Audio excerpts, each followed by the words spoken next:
जय श्री राधे। आप सभी को हरचट की मंगल कामनाएं। हरचट की कथा आरंभ करने से पहले बोलिए हरचट माता की जय, भगवान बलराम की जय।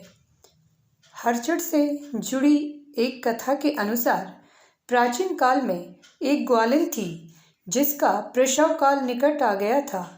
एक तरफ वह प्रसव से व्याकुल थी तो वहीं दूसरी ओर उसका मन दूध दही बेचने में लगा हुआ था। उसने सोचा कि यदि अभी प्रसव हो गया तो उसका गौरस यानी दूध दही यूं ही पड़ा रह जाएगा। यही सोचकर वो दूध दही के घड़े सिर पर रखकर उसे बेचने के लिए चल दी, किंतु कुछ दूर पहुंचने पर उसे प्रसव पीड़ा होने लगी। इसके बाद वह एक झरबेरी की ओट में चली गई और वहां उसने एक बच्चे को जन्म दिया।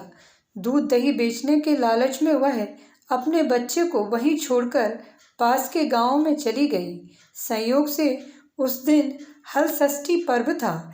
इस पर्व में गांव के लोग सिर्फ भैंस के दूध का इस्तेमाल करते थे, लेकिन उस महिला ने गाय भैंस के मिश्रित दूध को केवल भैंस का दूध बताकर गांव वालों को सारा दूध बेच दिया। उधर जिस झरबेरी के नीचे उसने बच्चे को छोड़ा था वही समीप ही खेत में एक किसान हल जोत रहा था। तभी अचानक उसके बैल भड़क उठे और हल का फाल बालक के सिर में घुस गया। ये देख किसान बहुत दुखी हुआ, लेकिन फिर भी उसने हिम्मत और धैर्य से काम लिया। उसने झरबेरी के कांटों से ही बच्चे के चिरे हुए पेट में टाँके लगाए और उसे वहीं छोड़कर चला गया। जब कुछ देर बाद ग्वालिन दूध बेचकर वहां पहुंची तो अपने बच्चे की ऐसी दशा देखकर उसे समझाते समझते देर नहीं लगी कि यह सब उसी के पाप की सजा है। वह मन ही मन सोचने लगी कि यदि मैं झूठ बोलकर गाय का दूध नहीं बेचा होता तो गांव की स्त्रियां का धर्म भ्रष्ट नहीं हुआ होता और मेरे बच्चे की आज यह दशा न होती। इसके बाद उस महिला ने प्रायश्चित करने की चाह से सारी बात गांव वालों को बता दी। तब स्त्रियों ने स्वधर्म रक्षा और उस पर रहम खाकर उसे क्षमा कर दिया और अपना आशीर्वाद दिया। स्त्रियों द्वारा आशीर्वाद पाकर वह पुनः झरबेरी के नीचे पहुंची तो उसने देखा कि उसका बच्चा जीवित हो उठा है। तभी उसने कभी झूठ न बोलने का प्रण कर लिया। बोलिए हरचट माता की जय।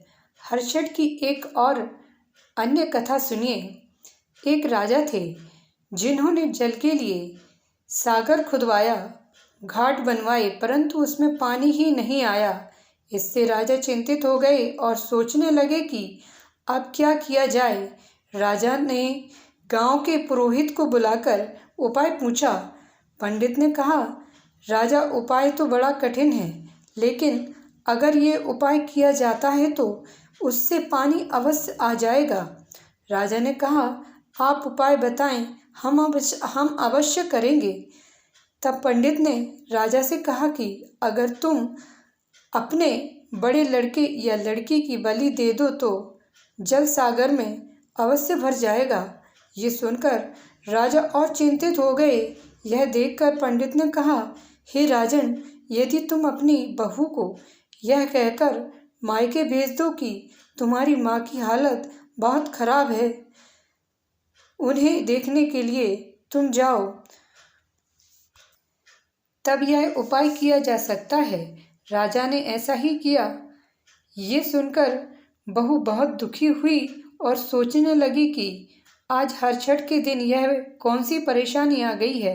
वह रोती पीटती अपनी माँ को देखने दौड़ गई। जब वह मायके पहुंची, उनकी माँ ने उसे इस तरह व्याकुल देखा तो वो चौंक गई और कहने लगी। जब वह मायके पहुंची तो वह चौंक गई।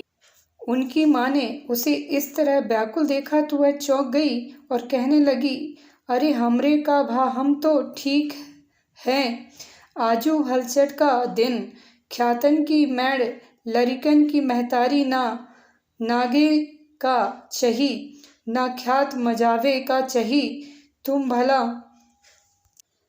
रोबती पीटती ख्यात मजावत कैसे आजू चली आयु, जरूर कौनो छलू है। उनकी पुत्री ने कहा, अम्मा हमसे तो कहा गया तुम्हारे होई जाब हुई रहा, हम तुमका खादे सुने आयुन।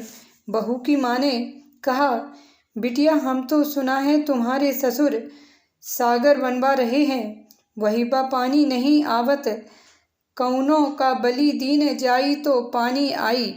बिटिया तुमरेन साथे घात कीन गा है, तुम जल्दी लौटो। माँ की ये बात सुनकर बहू तुरंत अपने ससुराल के लिए निकल पड़ी और रास्ते में रोती पीटती हर्षित माँ की मनौती करती हुई रास्ते में उसने देखा कि जिस सागर को उनके ससुर ने बनवाया था वह जल से भर गया है, पुरइन पात लहरा रहे, वहीं एक बालक खेल रहा है। वह उसी सागर की ओर दौड़ती हुई गई, देखा तो यह तो उन्हीं का पुत्र था। बहू ने अपने पुत्र को गोदी में उठा लिया और उसे चूमने लगी। हर्षित माता को मनाने लगी क्योंकि उन्हीं की कृपा से आज उनका पुत्र जीवित है। जब वह घर आई तो उसने देखा कि घर का दरवाज़ा बंद है। द्वार खुलवाया और कहने लगी, आजू तो सब जाने हमरे लड़िका का बलि चढ़ाए दीन्यू, हमका बहाने से मईके बैठे दियो, मुला आजू हमरे सत से ओछ। हर्षित माता की दया से हमार गोदी फिर हरी है, हमार लड़िको तो वही सागर माँ खेलत रहा। सास ससुर अपने पोते को जीवित देख सुनकर बहुत खुश हुए और बहू के पैरों में गिरकर कहने लगे, आज तुम्हारी गोदी का बालक और हमारे कुल का दिया जगा। हर्षित माता ने जैसे हमारे दिन लौटाए वैसे ही सबका मंगल करें। बोलिए हर्षित माता की जय, बलराम भगवान की जय। चैनल को सब्सक्राइब करिए, लाइक करिए, बेल आइकन प्रेस करिए, शेयर करिए। मिलते हैं अगली वीडियो में। जय श्री राधे।